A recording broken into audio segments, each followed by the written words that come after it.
Sup nerds, so in today's video we are going to cover the Fantastic Four movie. And yeah, why am I covering it now? Well, basically I want to kind of call what this movie is going to be. I have a movie script for you guys and I think it's really good. I don't have every single little detail of it, but an overall story, what I think this Fantastic Four should be, what it should represent. I'm really excited for this video. I have a lot of notes here, but I want to get straight into it.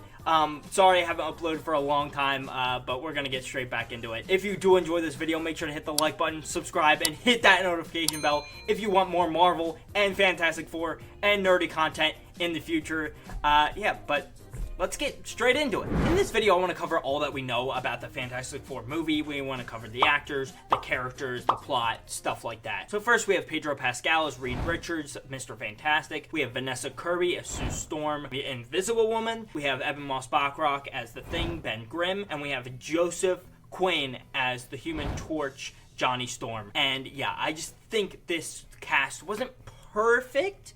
Wasn't like, oh, this is what everybody wants. But, you know, that's not what casting actors is about. It's what the vision for the film is going to be. Ever since folding Heath Ledger as the Joker, everybody questioned that, and that was one of the best comic book acting of all time. So I don't question casting of people anymore. I just kind of wait and see for at least the first trailer. I just wait to the movie release. But then later on we got announcements of Julia Gardner as the Silver Surfer, Shala Bal, I think is how you pronounce it, and Paul Walter Hauser as some character. We don't know yet, but I think he's going to be Mole Man. I think that's perfect casting.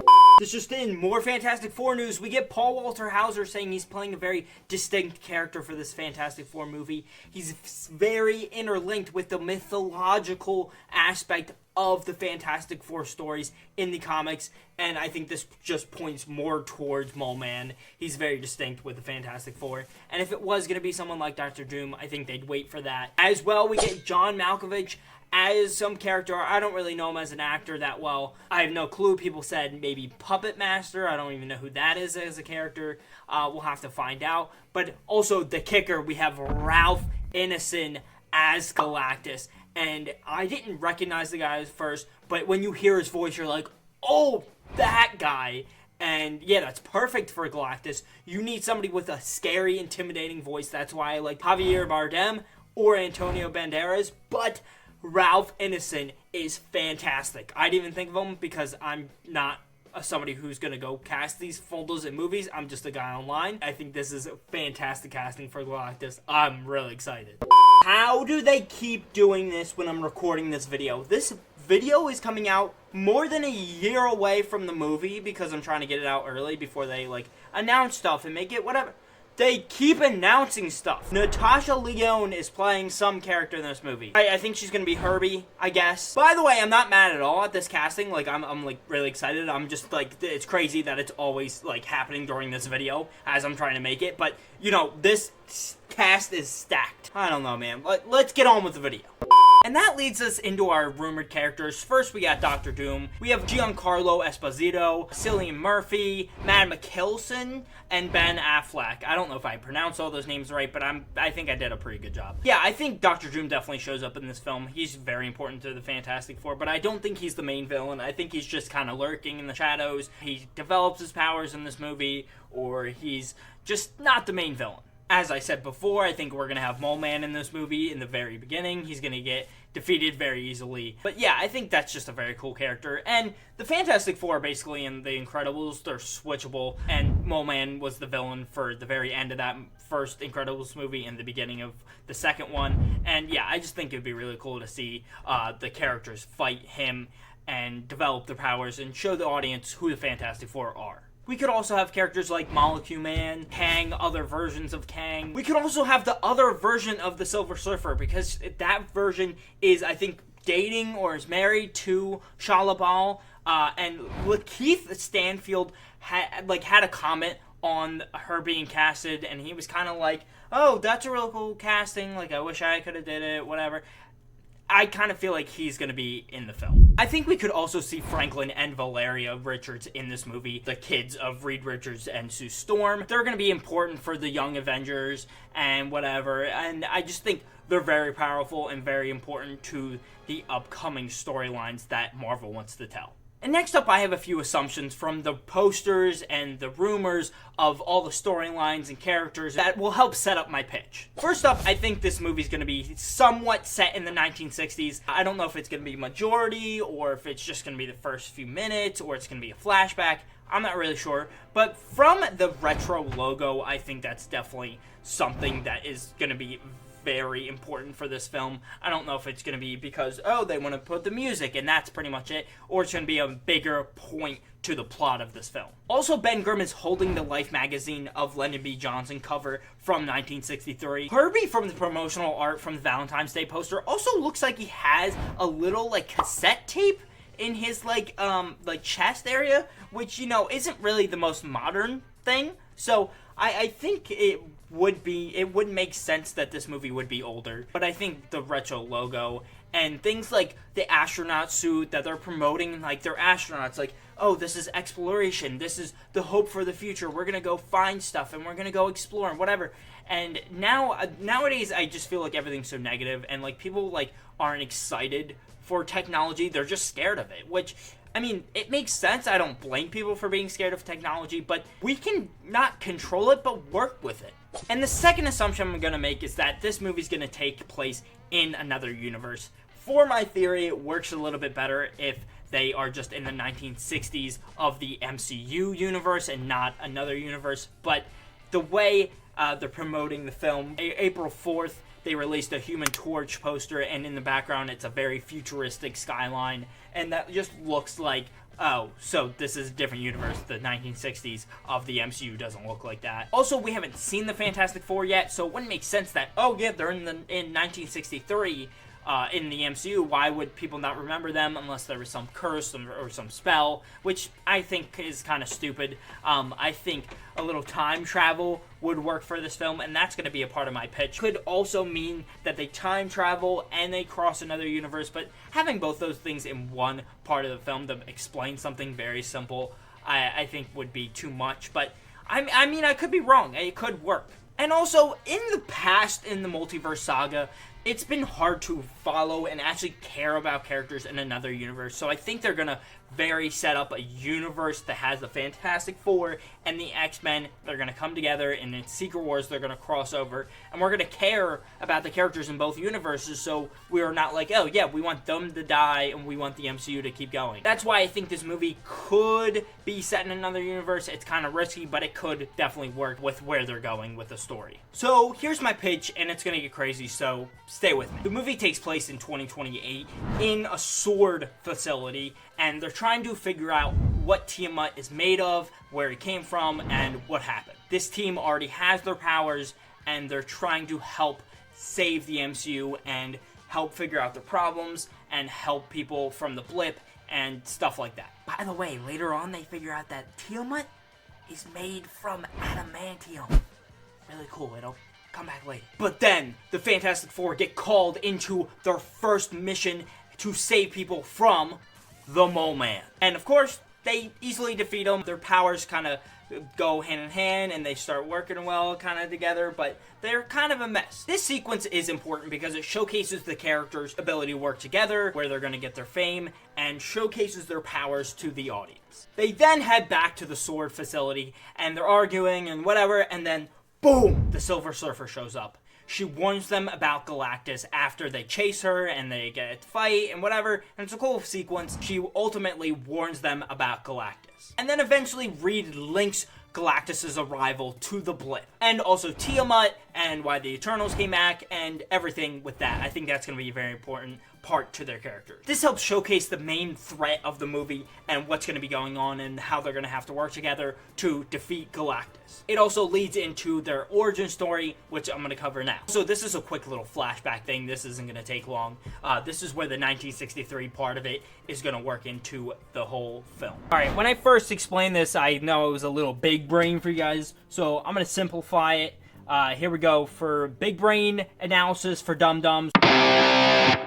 We have the Fantastic Four, Ben Grimm over here. We got Johnny Storm, we got Sue Storm, Visible Woman, Mr. Fantastic. You get the point. The movie is apparently going to take place in 1963 because of the Life magazine cover of Lyndon B. Johnson in the Fantastic Four poster that they posted when they first announced the cast. There's two scenarios that works with these characters where they're alive during 1963. Not just born in 1963, alive during 1963. So, you see here, we have 1963. Here are my two theories. One, this could just take place in the MCU.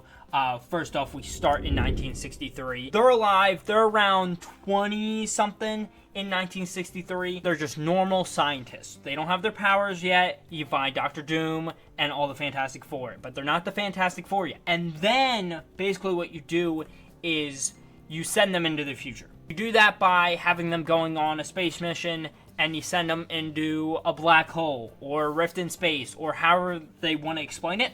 But this event will send them into the future. 2018 or 2023, but the movie is most likely going to take place around 2028 in the MCU timeline. You're going to get sent into the future because of Dr. Doom being jealous of Reed. He tries to kill him, sends him into a black hole or some whatever radiation storm or rift in space, tries to kill him so he can have Sue Storm all to himself, but everybody's on this like pod that's supposed to kill Reed, but it sends them all into that black hole or whatever, and they all gain powers, but they all get sent into the future. And they only get ripped out in 2018 or 2023 because during either Hulk snap or Tony snap had enough cosmic radiation to like suck them out of the rift in space. Pause. So that's my one theory.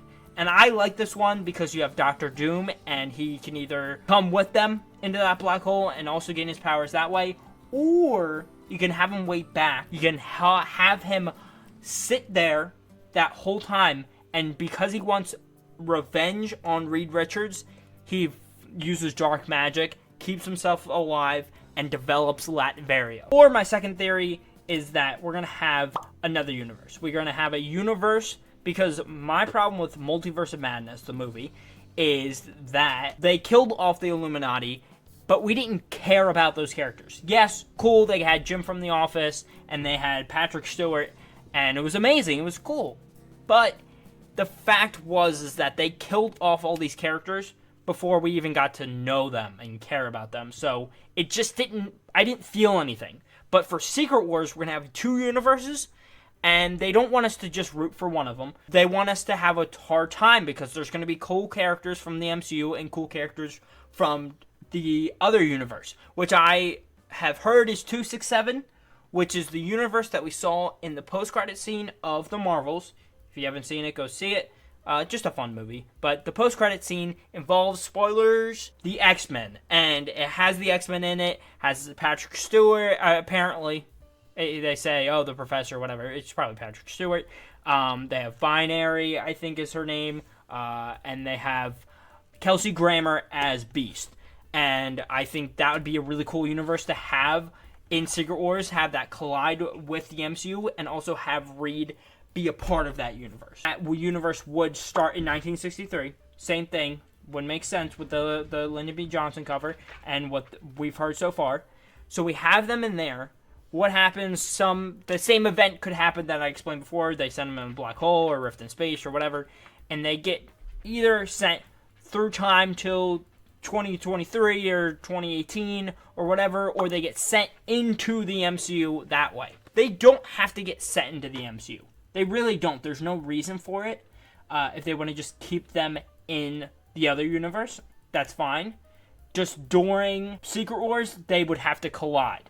But I don't see any problem with colliding at different periods in time. If they just want to have the other universe being taken place in 1960, that's fine. With this movie pitch, I think it works way better if they stay in the MCU and they just get set into the future. That way they can help with what happened with the blip, and it's not going to have the Fantastic Four wanting to get back to their old universe. Or if they do have them in another universe, that universe dies in some way, in Secret Wars or in the matter where they get sent into the MCU and then they can't go back. I want to keep the Fantastic Four around for as long as we can. Let's just get back to the rest of the video. And the rest of the movie is just going to focus on the Fantastic Four and how they work together. The Silver Surfer, Galactus, and how they develop and handle their fame. Reed Richards feels awful for causing this drama between him and Doctor Doom, and he feels bad that he can't cure